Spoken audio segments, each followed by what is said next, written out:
విహాన్ తనకి team lunch ఉందని చెప్పి ఆఫీస్లో లంచ్ బాక్స్ నాకు వద్దు అని చెప్పి లతాతో ఆఫీస్కి బయలుదేరి వెళ్ళిపోతాడు. లంచ్ టైం అయింది. ఒక్కొక్కరిగా అందరూ ఆఫీస్ లంచ్ చేయడానికి పార్టీ హాల్లో జాయిన్ అవుతారు. విహాన్ కూడా వెళ్ళి లంచ్కి జాయిన్ అవుతాడు. తనకి నచ్చిన ఐటమ్స్ అన్నీ ప్లేట్లో పెట్టుకుని విహాన్ వెళ్ళి కూర్చుంటాడు. తను కూర్చోగానే తన పక్కనున్న మీరా సడన్గా లేచి వెళ్ళిపోతుంది. అందరూ వింతగా చూస్తారు. విహాన్ కూడా వెంటనే మీరా దగ్గరికి వెళ్ళి, ఏమైంది మీరా, నువ్వు అలా నేను కూర్చోగానే లేచి వచ్చేసావు, అక్కడ చూసే వాళ్ళందరూ నన్ను ఏదో తప్పుగా అనుకుంటున్నారు, ఏం జరిగింది అని అడుగుతాడు. నీతో షేర్ చేయవలసిన అవసరం నాకు లేదు అని చెప్పేసి మీరా అక్కడి నుంచి లంచ్ తినడం మానేసి తన ఆఫీస్ వర్క్ చేసుకోవడానికి వెళ్ళిపోతుంది. విహాన్ చాలా ఇన్సల్టింగ్గా ఫీల్ అవుతాడు. విహాన్ కూడా లంచ్ తినటం మానేసి తన ప్లేస్కి వెళ్ళి వర్క్ చేసుకోవడం మొదలు పెడతాడు. విహాన్ ఫ్రెండ్ సురేష్ ఇదంతా చూసి విహాన్ దగ్గరికి వచ్చి, అదేంట్రా ఏం జరిగింది, చిన్నపిల్లల్లాగా మీరిద్దరూ ఆ బిహేవియర్ ఏంటి అని అడుగుతాడు. అప్పుడు విహాను, ఇప్పుడు మీరా చేసిన దాంట్లో నాకు పెద్ద బాధ ఏం అనిపించలేదు, కాకపోతే మీరా అట్లా సడన్గా లేచి వెళ్ళిపోవడంని చూస్తే నాకు మా ఇంట్లో జరుగుతున్న సిచ్యువేషన్ గుర్తు వస్తుంది. మా ఇంట్లో మా పాప కూడా నేను చాలాసార్లు ఆఫీస్ నుంచి ఇంటికి వెళ్ళిన వెంటనే నన్ను చూడగానే లేచి తన రూమ్లోకి వెళ్ళిపోతుంది, ఏమీ మాట్లాడదు. అలాగా, మరి నువ్వు మీ పాపను ఎప్పుడైనా అడిగేవా ఏంటి ప్రాబ్లం అని అడుగుతాడు. విహాన్ అప్పుడు, నేను చిన్నపిల్ల కదా, ఏదో విషయంలో ఇబ్బంది పడుతుందేమో, తనే వచ్చి మాట్లాడుతుందిలే అని నేను పెద్ద సీరియస్గా తీసుకోలేదు. బట్ ఇవాళ నాకు ఆఫీస్లో జరిగిన సిచ్యువేషను పదే పదే నాకు నా కూతురు నీతా చేసిన పని గుర్తుకు తీసుకొస్తుంది. సరే, అలా అయితే ముందు నువ్వు ఆఫీస్కి లీవ్ పెట్టు. ఎందుకు మీ పాప నీతో మాట్లాడకుండా అలా నిన్ను చూడగానే లేచి వెళ్ళిపోతుందో, మేబీ ఏమైనా తను నీతో షేర్ చేసుకోలేని ప్రాబ్లం ఏమైనా ఫేస్ చేస్తుందేమో, ముందు అది ఇంపార్టెంట్. సో ఇంటికి వెళ్ళు అని చెప్పి సురేష్ సలహా ఇస్తాడు. వెంటనే విహాను ఆఫీస్కి లీవ్ అప్లై చేసి ఇంటికి వెళ్ళిపోతాడు. విహాన్ లతాతో ఇలా అంటాడు, ఇలా రా, ఇక్కడ వచ్చి కూర్చో, ముందు నేను నీతో మాట్లాడాలి అంటాడు. లత కంగారుగా వెళ్ళి విహాన్ పక్కన కూర్చుంటుంది. ఏంటండి ఏమైంది?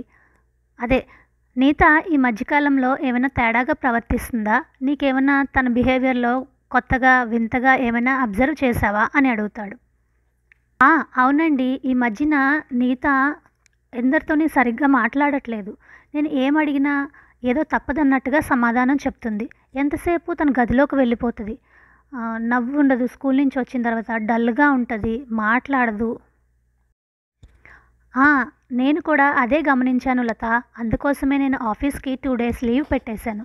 ఇంట్లోనే ఉండి నీతా ప్రవర్తన అంతా కొంచెం జాగ్రత్తగా గమనించాలి.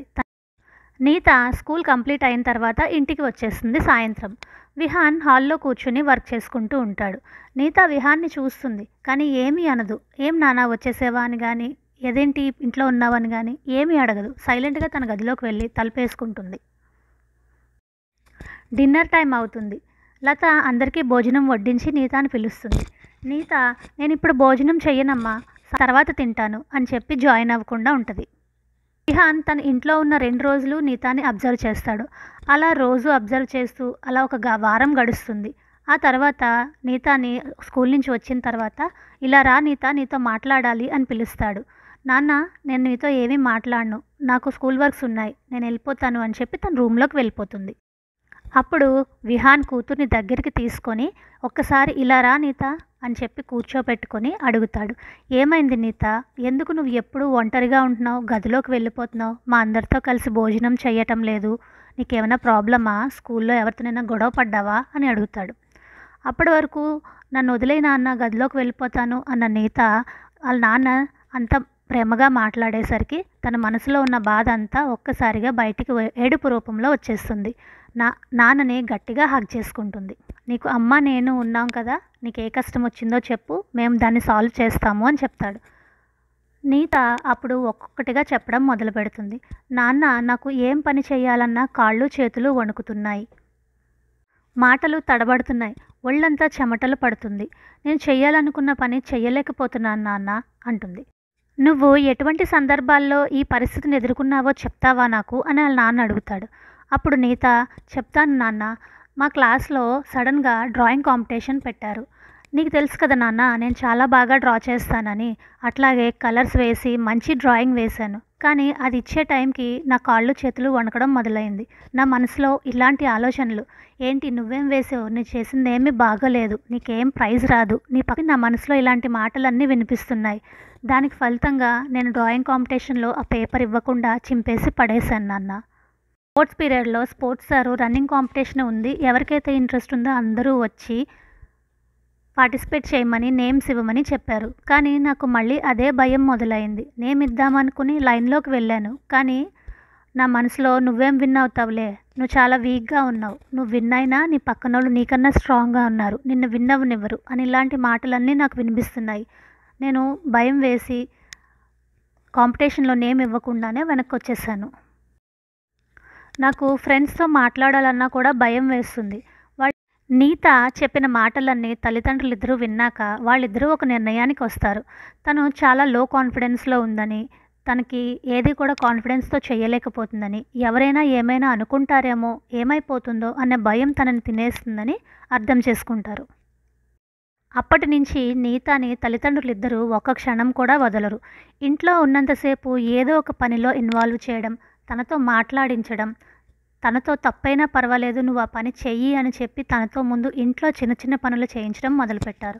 ఒకవేళ ఎప్పుడైనా మిస్టేక్ చేస్తే పర్వాలేదు నువ్వు మళ్ళీ చెయ్యి అని చెప్పి తనతో ఆ పని చేయించి రైట్ చేసిన తర్వాత, చూసావా నువ్వే రైట్ చేయగలిగేవు అని చెప్పి తనకి ధైర్యాన్ని ఇస్తూ ముందుకు తీసుకువెళ్ళారు.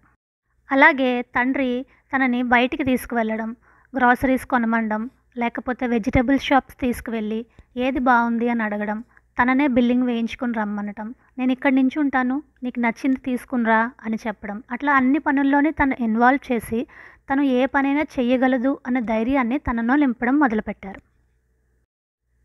ఇలాగా కనీసం 1 సంవత్సర కాలం పాటు తల్లిదండ్రులిద్దరూ కష్టపడ్డారు. మొదట్లో నీతాకున్న భయాన్ని బయటికి రావడం చాలా కష్టమయ్యింది. కానీ పోను పోను తల్లి తండ్రి పట్టు వదలకుండా ఈ అన్ని పనుల్లోనే నీతాని ఇన్వాల్వ్ చేసి తను రైట్ చేయగలదు అన్న కాన్ఫిడెన్స్ని తీసుకురావడం వలన స్లోగా నీత బయటికి వచ్చింది ఈ భయంలో నుంచి. ఇప్పుడు తన మనసులో ఎటువంటి భయం లేదు. తను ఏం చెయ్యాలనుకుంటుందో అది చేస్తుంది. ఎవరు ఏమనుకున్నా తనకి అనవసరం. నీత స్కూల్లో కూడా తనకున్న ప్రాబ్లమ్స్ అన్నిటినీ సాల్వ్ చేసుకుంది. ఒకప్పుడులాగా దేనికి భయపడడం మానేసింది. చాలా హ్యాపీగా, హెల్దీగా స్కూల్ లైఫ్ని లీడ్ చేస్తుంది. పేరెంట్స్ సపోర్ట్ ఉంటే పిల్లలు ఎటువంటి ప్రాబ్లం నుంచైనా బయటపడతారు అనడానికి సాక్ష్యమే ఈ కథ. స్టోరీ బాగుంది కదా ఫ్రెండ్స్? నచ్చినట్లయితే లైక్ చేయండి, షేర్ చేయండి.